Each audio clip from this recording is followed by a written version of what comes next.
Hello from Colombia, Brandon Flowers. How you doing, man? Great. How are you? I'm great. I like that jacket.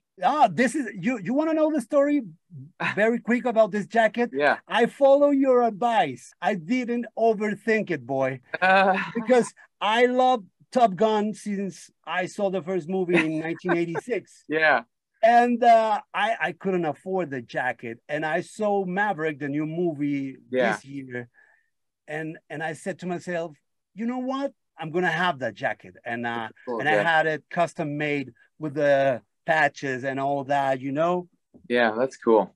Happy to be back on stage. Yes. I think we've done 65 gigs this year, and Wow. we're trying to make up for all of this lost time. Yeah. It was the North American tour. You ended that tour or you just paused it for a while? Yeah. We did 30 dates in North America, and that's been done for about 10 days. And then we're gearing up to come down to South America and Central America. I guess for you guys and for every performer after lockdown, it's like being a little boy again and going out and play with your friends after a rainy day, right? Yeah. There's a lot of that. Oh, and you feel the excitement from the audience, and it's been a very celebratory thing. It's been great. I really think that touring must be very hard emotionally for an artist because uh, I don't know. I think we should appreciate it more as an audience, leaving your family for a while to give your soul to the people around the world. I don't know. Yeah, I talked about there's a I don't know where the well is that I have. I don't understand it. I don't know why I need to do. I feel like I need to do it, for 2 hours, every, every 4 nights a week, or what it is, or what I've been asking myself that and trying to understand it, and I'm starting to wrap my head around it a little bit. But yeah, it's draining, but it's also really, we get a lot back too. It's just everybody's just got different thresholds, and we're trying to find like what exactly how to balance it with our booking agent and with the way that we travel. And we're really lucky that we have had the success we've had, and it's comfortable a lot of the time, so I can't really complain about our situation. Let's talk a little bit about your new song, Boy. It's a very personal song. Yeah. It's sometimes I can be guilty of writing songs. um I know what it feels like to write a song, and where I'm just kind of going through the motions, or almost spinning yarn and making things up, and it's not as gratifying as when you write something that means something to you, and that's coming from from your own life experience or from your heart. And so yeah, Boy's definitely one of those songs, and it's just more gratifying to write it and to perform it. And I think people can see through it when you're trying to lie to them. And so yeah, there's a lot of great feedback so far for Boy, and we love it. It feels like it's Brandon Flowers talking to a younger Brandon Flowers, Yeah. but also could be Brandon Flowers talking to his children. Yes. And I have a 15-year-old son, a 13-year-old son, 11-year-old son. So it was powerful and cathartic to write. I still carry around the insecurities that I had when I was 15 years old. They come with me everywhere I go. Yeah. And that weird kid that I was is still part of me. And so it's almost like, while I'm trying to heal that part of myself, I'm also giving advice to my sons, and it's kind of an amazing thing to write a song like that. I understand that you already had this song like in your pocket for a while. What you feel it was the perfect time to show it to the world? Because the songs that we wrote after it were Pressure Machine, ended up becoming Pressure Machine, which is a very different record stylistically, and so Boy just wouldn't fit onto the record.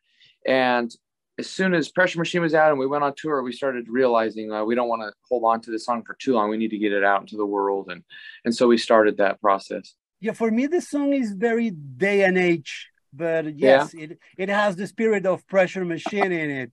Um, is that sound the sound you're going forward with? I think, yeah, we haven't decided yet. It may be an EP that we're going to make or an LP, but it's going to be more in the vein of, I wouldn't say it's specifically Day and Age, but we have Stuart Price again working with us, who did Day and Age, and then we're mixing him with Sean Everett, and it's been interesting so far, and I think people are going to like it.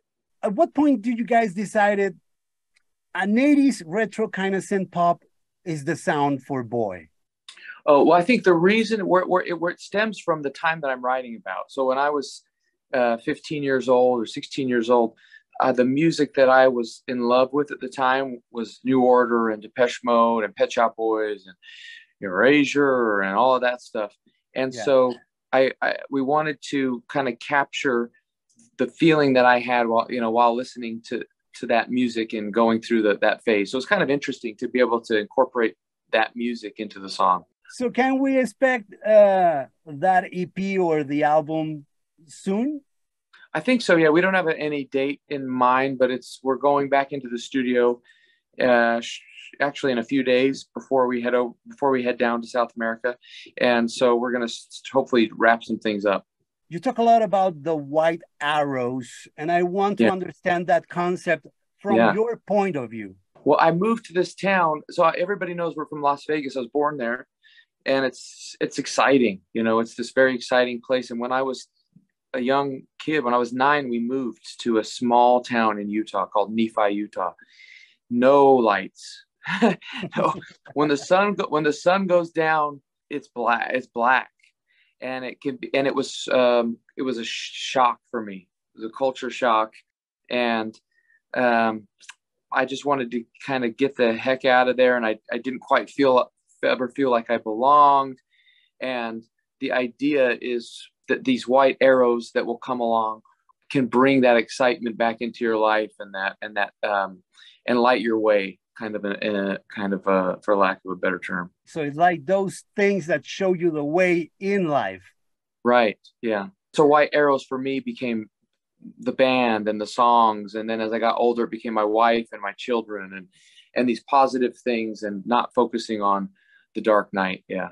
It's about perception in the end, right? You went to the city you grew up, and it was like the perception you have as an adult right now versus the perception you had as a young boy, the reason you wrote this song. Yeah, and even my perception of of where I was when I was young has changed. As I've gotten older, I have a lot more tenderness and respect for my upbringing in that little town, and gratitude.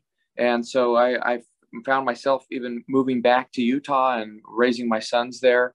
And so it's interesting. Yeah. So in this song, you kind of talk to your younger self in a way, but now you spend half of your life with the Killers. Have you thought of the talks that you would love to have with your older self? No, not yet. I'm having those. That's an album there. I'm having those with the therapist. A pleasure talking to you, man. Thank you for your time. And see you soon in Colombia. All right. See you there. Thank you.